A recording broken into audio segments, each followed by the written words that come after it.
हरि ओम तत्सत। अध्यात्म रामायण सुंदरकांड प्रथम सर्ग।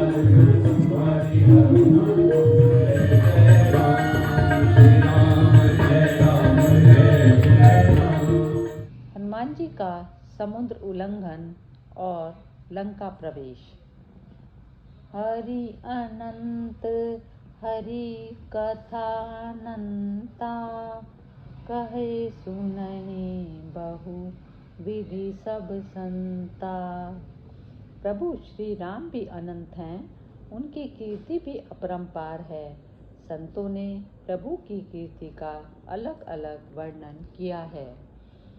श्री महादेव जी पार्वती जी से बोले, आनंद घन श्री हनुमान जी 100 योजन तक फैले हुए और मकर आदि दुष्ट जल जंतुओं से पूर्ण समुद्र को लागने के लिए उद्यत हो परमात्मा राम का स्मरण कर इस प्रकार बोले, हे वानरगण, तुम सब इस ओर देखो। मैं भगवान राम के छोड़े हुए अमोघ बाण के समान आकाश मार्ग से जाता हूँ।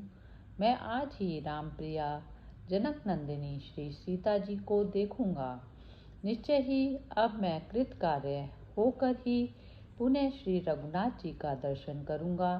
प्राण प्रयाण के समय जिनके नाम का एक बार स्मरण करने से ही मनुष्य अपार संसार सागर को पार कर उनके परम धाम को चला जाता है, फिर मैं उन्हीं का दूत, उनके अवयव स्वरूप अंगुली की अंगूठी लिए हुए अपने हृदय में उन्हीं का ध्यान करता हुआ इस तुच्छ समुद्र को लांघ जाऊंगा।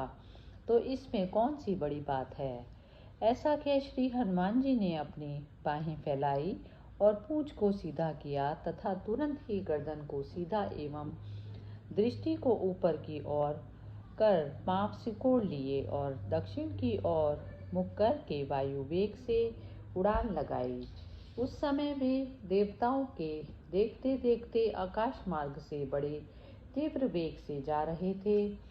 पवन पुत्र हनुमान जी को इस प्रकार वायु वेग से जाते देख देवताओं ने उनकी सामर्थ्य की परीक्षा लेने के लिए आपस में इस प्रकार कहा, यह महाशक्तिशाली वानर वायु के समान तीव्र वेग से जा रहा है, किंतु पता नहीं यह लंका में घुस सकेगा या नहीं, अतः इसके बल का पता लगाना चाहिए।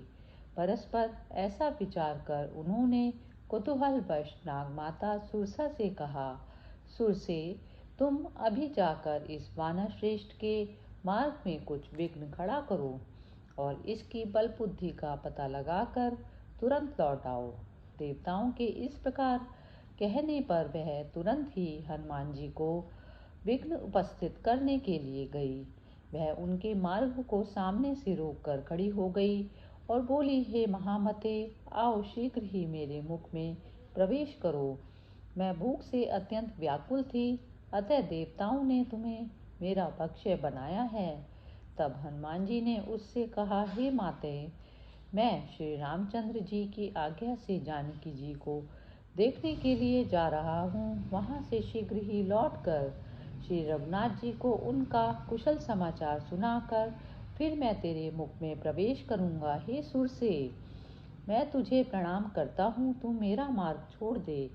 इस पर सुरसा ने फिर कहा, मुझे बड़ी भूख लगी है, अतः एक बार मेरे मुख में प्रवेश करके फिर चले जाना, नहीं तो मैं तुम्हें खा जाऊंगी। तब हनुमान जी ने कहा, अच्छा तो शीघ्र ही अपना मुख खोल, मैं अभी तेरे मुख में घुसकर तुरंत ही लंका को चला जाऊंगा। ऐसा कह हनुमान जी अपना शरीर 1 योजन लंबा चौड़ा बनाकर सामने खड़े हो गए। हनुमान जी का वह रूप देखकर सुरसा ने अपना मुख 5 योजन का फैलाया। तब हनुमान जी ने अपना शरीर उससे दुगना कर लिया। फिर सुरसा ने अपना मुख 20 योजन का किया तो हनुमान जी ने अपना देह योजन का कर लिया। इस पर जब सुरसा ने अपना मुख 50 योजन का फैलाया तो हनुमान जी अंगूठे के छोटे से आकार के हो गए और चट उसके मुख में जाकर निकल आए और तब उसके सामने खड़े होकर बोले, हे देवी, मैं तुम्हारे मुख में जाकर फिर निकल आया हूँ, अब तुम्हें नमस्कार है। हनुमान जी को इस प्रकार कहते देख सुरसा बोली, हे बुद्धिमानों में श्रेष्ठ, जाओ श्री हनुमान जी का कार्य सिद्ध करो। हे वानर, देवता लोग तुम्हारा बल जानना चाहते थे, अतः उन्होंने मुझे तुम्हारे पास भेजा था। मुझे निश्चय है कि तुम सीता जी को देखकर फिर शीघ्र ही श्री रघुनाथ जी से मिलोगे। अब तुम जाओ। ऐसा कहकर सुरसा देवलोक को चली गई और श्री हनुमान जी फिर आकाश मार्ग से पक्षीराज गरुड़ के समान चलने लगे। इसी समय समुद्र ने भी सुवर्ण और मणियों से युक्त मैनाक पर्वत से कहा, देखो ये महाशक्तिशाली पवन पुत्र हनुमान जी राम कार्य के लिए जा रहे हैं, तुम उनकी सहायता करो। पूर्व काल में मुझे सगर पुत्रों ने बताया था, इसी से मैं सागर कहलाता हूँ। ये दशरथ नंदन भगवान राम उन्हीं के वंश में प्रकट हुए हैं और ये कपिराज उन्हीं का कार्य सिद्ध करने के लिए जा रहे हैं। तुम तुरंत ही जल से ऊपर उठ जाओ, जिससे ये तुम्हारे ऊपर कुछ देर विश्राम कर जाएं। तब मैनाक पर्वत बहुत अच्छा कह तुरंत अपने अनेक मणिमय शिखरों से पानी से ऊपर बहुत ऊंचा निकल आया और उन श्रृंगों के ऊपर मनुष्याकार से स्थित होकर उसने जाते हुए हनुमान जी से कहा, हे महाकपि, मैं मैनाक हूँ। हे मारुति, समुद्र ने मुझे तुम्हें विश्राम देने के लिए आज्ञा दी है। आओ मेरे ये अमृत तुल्य पके फलों को खाकर कुछ देर यहाँ विश्राम करके फिर आनंद पूर्वक चले जाना। मैनाक के इस प्रकार कहने पर पवनसुत हनुमान जी बोले, राम कार्य के लिए जाते हुए मैं भोजन आदि कैसे कर सकता हूँ, और मुझे जल्दी ही जाना है, अतः विश्राम का समय भी कहाँ है। ऐसा कह कपि श्रेष्ठ हनुमान जी मैनाक का मान रखने के लिए उसके शिखर को केवल अंगुली से छूकर आगे चल दिए। वे कुछ ही आगे बढ़े थे कि उनकी छाया को एक छायाग्रह ने पकड़ लिया। वह सिंगिका नाम की एक घोर राक्षसी थी, जो सदा जल में रहकर आकाश में जाते हुए जीवों की छाया पकड़कर उन्हें खींच लेती थी और खा जाया करती थी। उससे पकड़े जाने पर महापराक्रमी श्री हनुमान जी सोचने लगे, यह ऐसा कौन सा विघ्न कारक है जिसने मेरा वेग रोक कर लिया। दिखाई तो यहाँ कुछ नहीं देता, इससे मुझे बड़ा आश्चर्य हो रहा है। ऐसे सोचते सोचते उन्होंने अपनी दृष्टि नीचे की ओर की तो उन्हें वहाँ बड़ा विकराल रूप और स्थूल शरीर वाली सिंगिका राक्षसी दिखाई दी। उसे देखते ही वे तुरंत जल में कूद पड़े और बड़े क्रोध से उसे लातों से ही मार डाला। इसके पश्चात हनुमान जी फिर उछलकर दक्षिण की ओर चलने लगे और समुद्र के दक्षिण तट पर पहुंच गए, जहां नाना प्रकार के फल वाले वृक्ष लगे हुए थे और जो तरह तरह के पक्षियों और मृगों से पूर्ण तथा विविध भांति की पुष्पलताओं से आवृत था। वहां पहुंचकर उन्होंने त्रिकूट पर्वत के शिखर पर बसी हुई लंकापुरी देखी, जो सब ओर से अनेकों परकोटों और खाइयों से घिरी हुई थी। उसे देखकर वे सोचने लगे कि मुझे किस प्रकार इस नगर में जाना चाहिए।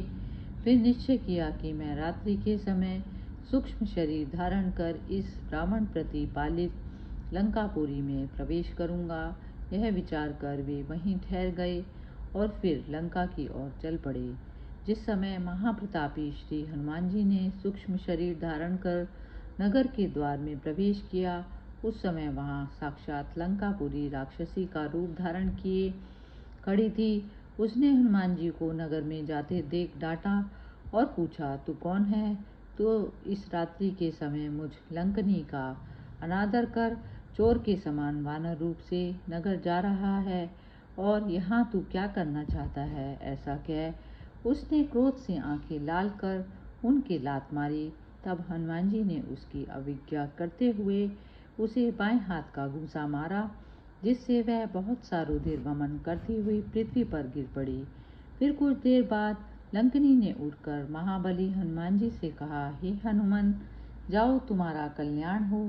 हे अनग, तुम लंकापुरी जीत चुके। पूर्व काल में मुझे ब्रह्मा जी ने कहा था कि 28वें चतुर्युग के त्रेता युग में अविनाशी नारायण देव दशरथ कुमार राम रूप से अवतीर्ण होंगे और उनकी योग माया महाराज जनक के घर में सीता जी प्रकट होंगी, क्योंकि मैंने पहले कभी उनसे पृथ्वी का भार उतारने के लिए प्रार्थना की थी। वे श्री रामचंद्र जी, भाई लक्ष्मण और भार्या सीता के सहित महावन दंडकारण्य में जाएंगे। वहाँ महामाया रूपिणी श्री सीता जी को रावण हर ले जाएगा।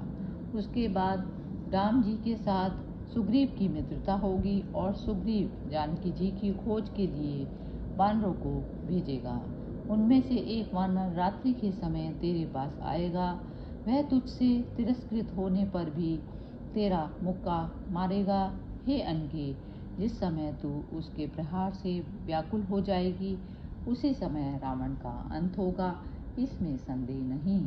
अतः हे निष्पाप हनुमान, तुमने मुझ लंका को जीत लिया तो सभी को जीत लिया। रावण के अंतःपुर में एक अति उत्तम क्रीड़ा वन है।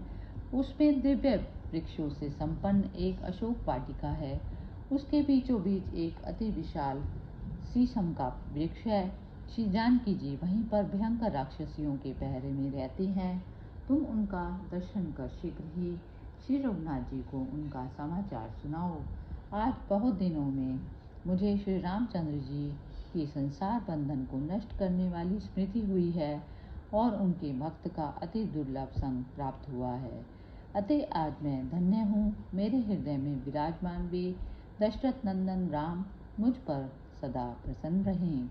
पवन नंदन हनुमान जी के समुद्र लागते ही पृथ्वी पुत्री सीता जी और रावण की बाएं भुजा और बाएं नेत्र तथा इंद्रियातीत रामचंद्र जी के दाएं अंग वाले बड़े जोर से फड़कने लगे। इति श्रीमद् अध्यात्म रामायणे उमा महेश्वर संवादे सुंदरकांडे प्रथम सर्ग समाप्त। हरि ओम तत्सत्।